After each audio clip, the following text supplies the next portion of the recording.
Welcome into All Things Retirement with Anthony Aulffo of the Cardinal Wealth Group. Anthony, Social Security is a big topic in terms of retirement planning. I know it's a big part of what you do with your clients. And one of the big questions, obviously, is, hey, when do I start Social Security? So we have a question today about starting it early and maybe a little bit of a different reason why someone was started early. So here's the question. I'm not retiring for a few years, but I'll be 62 next month, so I can turn on Social Security.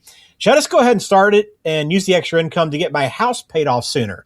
So that's not a reason I always hear, Anthony, in terms of paying down the mortgage, but is this a valid reason to turn it on? You'd be surprised. We actually get this question quite a bit. And, sometimes the math can work out where it does make financial sense to do it. And I think a lot more times than not, it doesn't.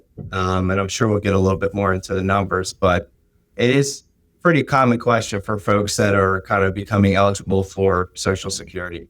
Good. Well, I'm glad it is more common than I thought, and good reason why we're having that discussion here on the channel. So let's get into the math a little bit and help us kind of better understand the decision-making process and some of the things that you would work through with someone that was in your office with this question. Yeah, I think the first questions that I would really understand, one is, if you're still working, how much are you making? Because as of 2026, if you're basically over $25,000 of income, for every $2 you're over that amount, your Social Security is going to be reduced by $1. So if I have somebody who's, making $50,000, I probably already say that probably doesn't make much sense because you're twice the amount over the allowable amount, and you're going to reduce your Social Security by about $12,000. So that, to me, doesn't make good financial sense, on top of the fact that you're already reducing your Social Security by 25 to 30% for claiming it early, depending on when your full retirement age is. So those are things that I would even start with before we get into some of the other more holistic conversations. Yeah. So, I don't think I've ever heard the $1 deduction for $2 over the limit. I don't think I was even aware of that. So, is it almost a common guidance, say, if you are still working with a full income? Is it oftentimes a tough decision to convince someone to turn it on, because it seems like there's not a lot of benefit there? Yeah, I don't think it's right. It has to be much more difficult than that, right? Because if you're, like I said, at $50,000, now, okay, if you're at 20 grand, that might be now, okay, we can kind of peel back the onion a little bit more. But if you're already at like 50,000 or 100,000, it really doesn't make sense. Plus, you're reducing that benefit for life for claiming it early. Now, if it's one of those situations where the income is like 25 grand or less, that's maybe a little bit, we can kind of peel back the onion and dig a little bit further into that and ask some follow-up questions on that. Okay.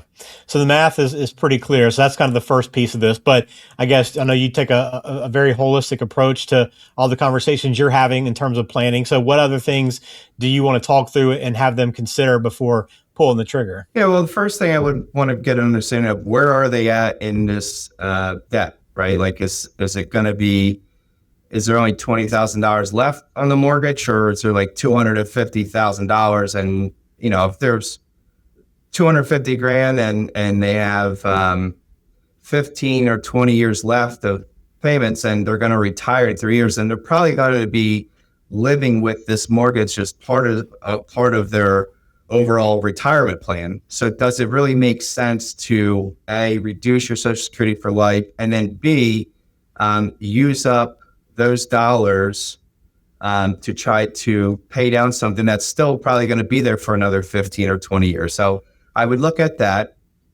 I'd also want to understand not just how big of a mortgage they have left, but what's that interest rate? If it's something that's at 3.5% versus something's at 7%, we'd want to take some of that into consideration. The other thing is that maybe if they really want to pay it off, that maybe deferring the Social Security makes more financial sense, and using up something else like cash savings, CDs, or taxable or IRA money to pay that down, and look at the kind of difference of what that Social Security amount would be if you delayed it 3 or 4 more years, depending on how much longer they're planning to work. By the way, before I go further, the other thing is a lot of people intend to do these things, and when they get that money, it doesn't always, work that way. Right. Like when they get that money, they end up consuming it or spending it. And, so you also maybe want to understand the individual in the sense of, are they actually going to carry that out? But that would be some of the basic math items.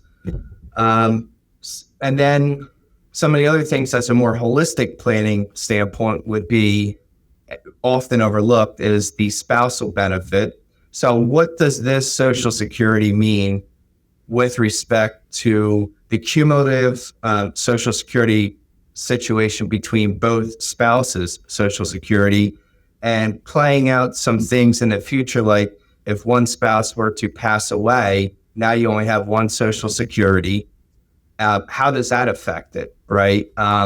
Also, from the standpoint of that mortgage, if you do have it and you're carrying it through retirement, how does that affect you from a budget standpoint? Do we really need to rush to pay it off? Or is it something that you're pretty much going to live with and the financial plan holds up? So do we really want to, start a Social Security early, have it reduced for a lifetime, and then potentially have some risk there towards the maybe non-working spouse who has a smaller Social Security amount that could affect them for life? Because obviously if one spouse passes away, you're only left with one Social Security.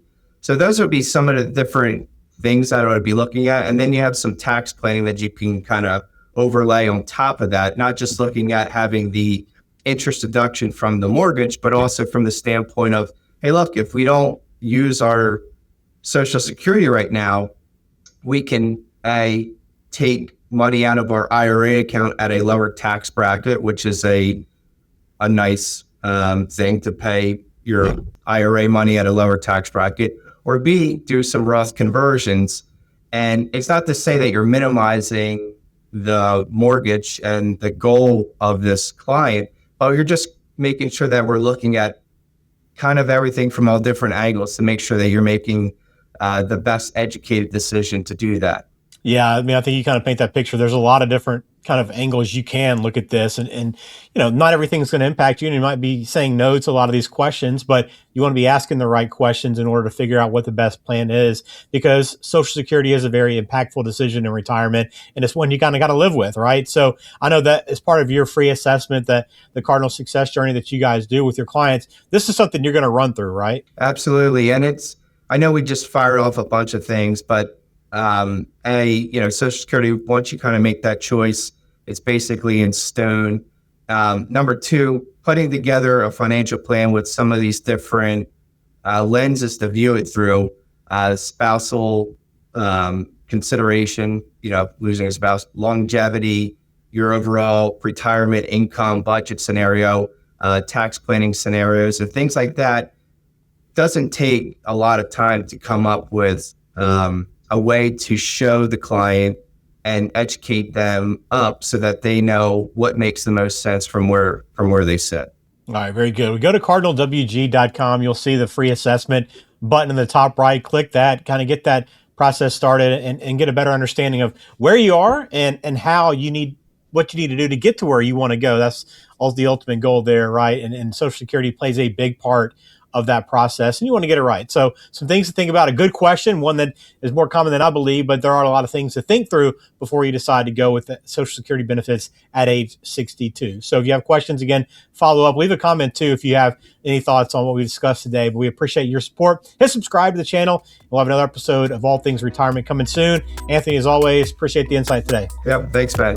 Information provided is for informational purposes only and does not constitute tax, investment, or legal advice. Please consult a qualified professional before taking any action.